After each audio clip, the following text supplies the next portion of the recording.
अध्ययन निष्पत्ती क्रमांक 06.72.03 विद्यार्थी निरीक्षणक्षम गुणधर्माच्या आधारे प्राण्यांचे वर्गीकरण करतात. उदाहरणार्थ पृष्ठवंशीय प्राणी आणि अपृष्ठवंशीय प्राणी.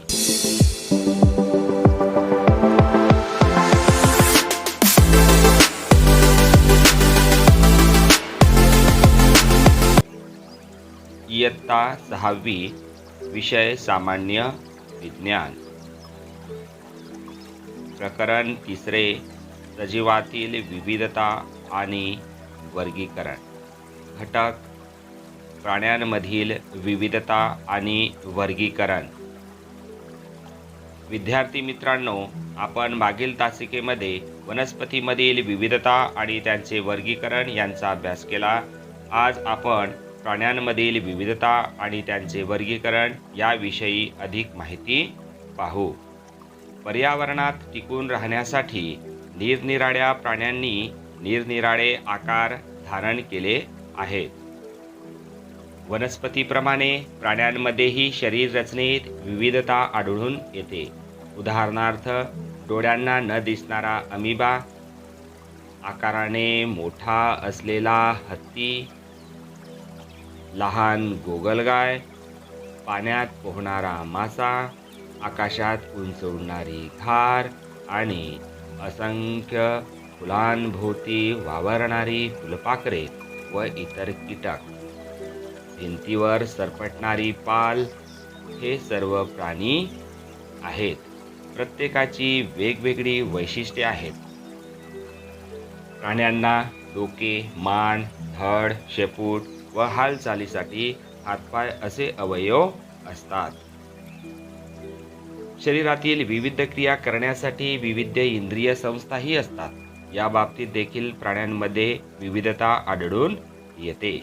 जसे साप, सरडा, वाघ, मासा, गरुड, कोंबडी, खेकडा, माशी, गांडूळ, मगर आणि तोड. या प्राण्यांच्या शरीर रचनेत आपल्याला मोठा फरक दिसून येतो. एवढेच नाही तर या प्राण्यांच्या अन्न आणि अन्न ग्रहण करण्याच्या पद्धती यामध्ये सुद्धा आपल्याला विविधता दिसून येते. चला तर आता आपण प्राण्यांच्या याच विविध गुणधर्माच्या आधारे प्राण्यांचे वर्गीकरण कसे करतात ते पाहू. विद्यार्थी मित्रांनो, आपल्याला माहीत आहे की प्रत्येक सजीव हा पेशींचा बनलेला असतो. तर याच पेशींच्या संख्येवरून प्राण्यांचे एकपेशीय प्राणी आणि बहुपेशीय प्राणी असे वर्गीकरण करतात. तर एकपेशीय प्राणी म्हणजे काय?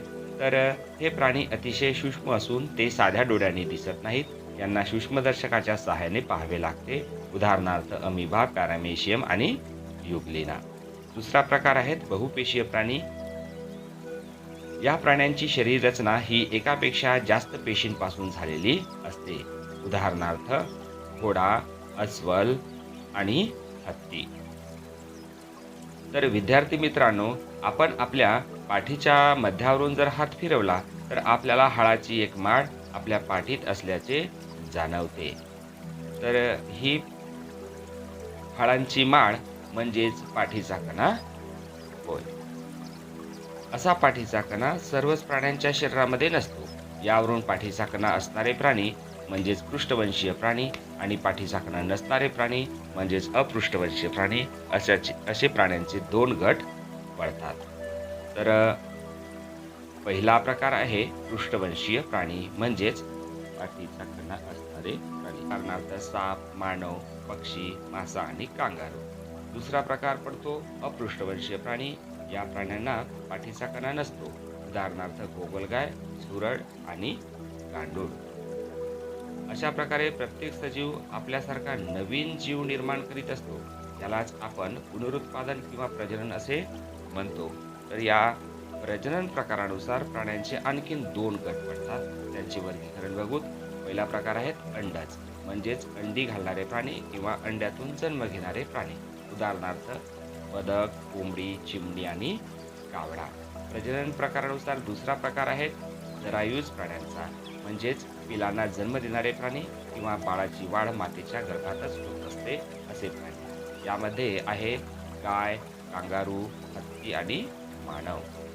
तर प्राण्यांचे त्यांच्या राहण्याच्या ठिकाणावरून सुद्धा आपल्याला वर्गीकरण करता येते.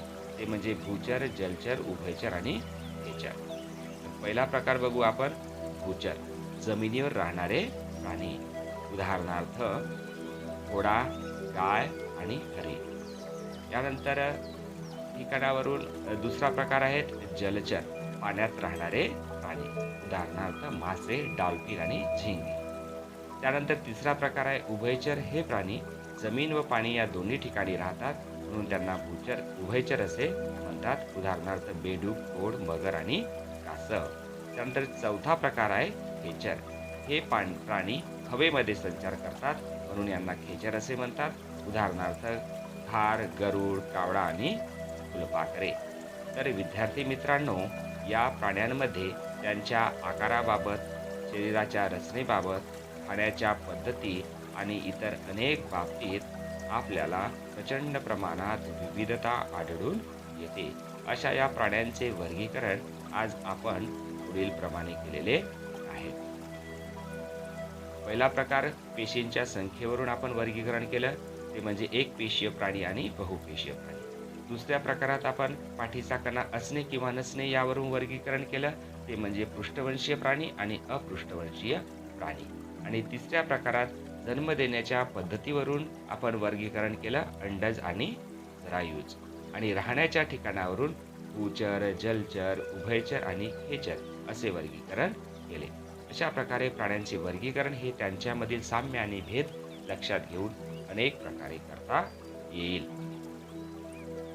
तर विद्यार्थी मित्रांनो, तुम्हाला प्राण्यांमधील विविधता आणि त्यांचे वर्गीकरण आता लक्षात आले असेलच. यावरून तुम्ही प्राण्यांचे वर्गीकरण कोणकोणत्या निकषाच्या आधारे कराल ते लिहायचं आहे. लिहिणार ना? हो. धन्यवाद. विजय गणपत राऊत, विषय शिक्षक, जिल्हा परिषद उच्च प्राथमिक शाळा सोनुर्ली, पंचायत समिती कोरपणा, जिल्हा चंद्रपूर. UDIS क्रमांक 27130713 2